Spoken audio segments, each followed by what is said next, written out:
क्या आप जानते हैं कि सावन के महीने में बेलपत्र के साथ एक छोटी सी चीज भगवान शिव को अर्पित करने की परंपरा भी बताई जाती है, जिसे शिव जी की विशेष कृपा से जोड़कर देखा जाता है। मान्यता है कि अगर इसे सही विधि और श्रद्धा के साथ बेलपत्र के साथ चढ़ाया जाए तो पूजा का महत्व और भी बढ़ जाता है।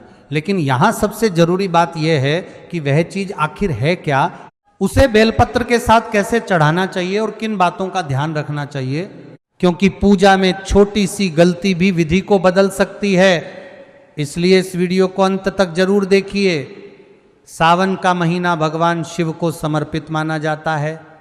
इस पूरे महीने में शिवलिंग पर जल, दूध, बेलपत्र और अनेक पूजन सामग्री अर्पित करने की परंपरा है। इनमें बेलपत्र का विशेष महत्व माना गया है। धार्मिक मान्यताओं में बेलपत्र को भगवान शिव को प्रिय बताया जाता है और श्रद्धालु सावन के सोमवार सहित अन्य दिनों में भी इसे शिवलिंग पर अर्पित करते हैं। लेकिन बेलपत्र के साथ अगर आप सफेद चंदन अर्पित करते हैं तो इसे भी भगवान शिव की पूजा में शुभ माना जाता है। सफेद चंदन को शीतलता और पवित्रता का प्रतीक माना जाता है। भगवान शिव के मस्तक पर चंदन लगाने की परंपरा भी कई स्थानों पर देखने को मिलती है। इसी कारण शिव पूजा में चंदन का प्रयोग विशेष श्रद्धा के साथ किया जाता है। अब सवाल आता है कि बेलपत्र और चंदन को शिवलिंग पर कैसे अर्पित करें। सबसे पहले सुबह स्नान करके स्वच्छ वस्त्र धारण करें। इसके बाद पूजा स्थान को साफ करें और भगवान शिव के सामने दीपक जलाएं। अगर संभव हो तो शिवलिंग पर पहले स्वच्छ जल अर्पित करें। इसके बाद श्रद्धा से बेलपत्र लें। ध्यान रखें कि बेलपत्र साफ और साबुत हो, उसमें बहुत ज़्यादा कटाव या खराबी ना हो। बेलपत्र को जल से साफ करने के बाद उसके ऊपर थोड़ी मात्रा में सफ़ेद चंदन लगा सकते हैं। इसके बाद बेलपत्र को भगवान शिव को अर्पित करें और मन में अपनी श्रद्धा के अनुसार प्रार्थना करें। पूजा करते समय आप भगवान शिव का पंचाक्षरी मंत्र भी बोल सकते हैं। नमः शिवाय मंत्र का जाप करते हुए शांत मन से शिवलिंग की पूजा करें। यहाँ एक बात समझना बहुत जरूरी है कि धार्मिक पूजा में सबसे ज़्यादा महत्व श्रद्धा, भाव और शुद्ध मन का माना जाता है। केवल कोई वस्तु चढ़ा देने से मनोकामना पूरी होने की गारंटी नहीं होती। इसलिए इसे किसी चमत्कारी उपाय की तरह नहीं, बल्कि धार्मिक परंपरा और श्रद्धा के रूप में ही समझना चाहिए। अब बात करते हैं बेलपत्र से जुड़ी कुछ जरूरी बातों की। बेलपत्र तोड़ते समय भी कई परंपराओं में कुछ नियम बताए गए हैं।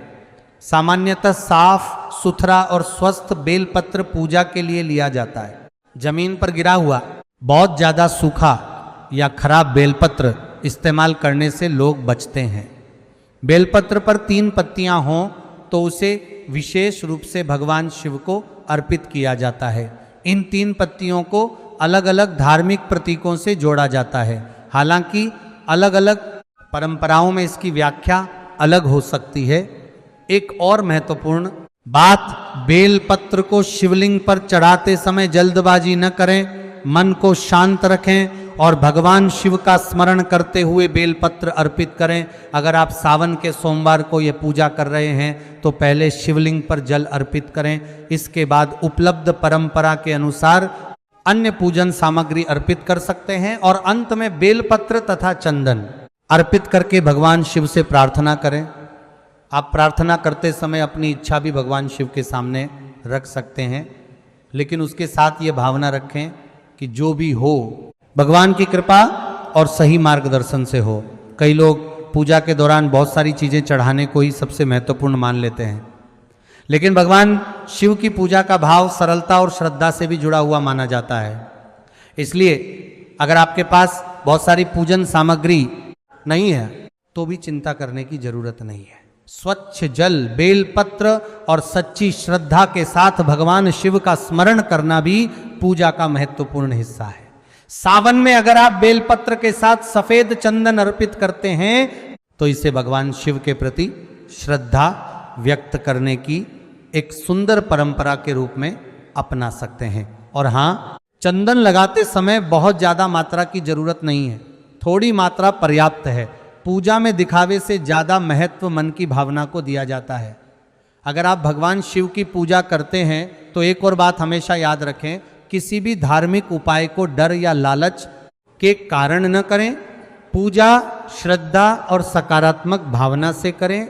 सावन का महीना हमें केवल भगवान शिव की पूजा करने का अवसर ही नहीं देता, बल्कि अपने भीतर शांति, संयम और सकारात्मकता लाने का अवसर भी देता है। इसलिए इस सावन जब भी भगवान शिव के मंदिर जाएं, कुछ क्षण शांत होकर बैठें, अपने मन की परेशानियों को भगवान शिव के सामने रखें और फिर अपने जीवन में सही कर्म करने का संकल्प लें।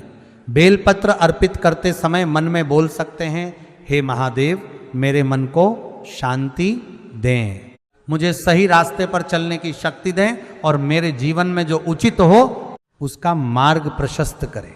यही पूजा की सबसे सुंदर भावना है।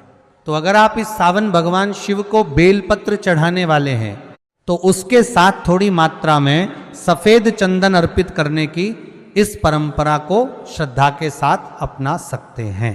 लेकिन याद रखिए, यह धार्मिक मान्यता है, कोई वैज्ञानिक रूप से सिद्ध चमत्कारी उपाय नहीं। अगर आपको भगवान शिव से जुड़े ऐसे ही धार्मिक नियम, सावन की पूजा विधि और मान्यताएं जानना पसंद है तो वीडियो को लाइक करें और चैनल को जरूर सब्सक्राइब करें। हर हर महादेव।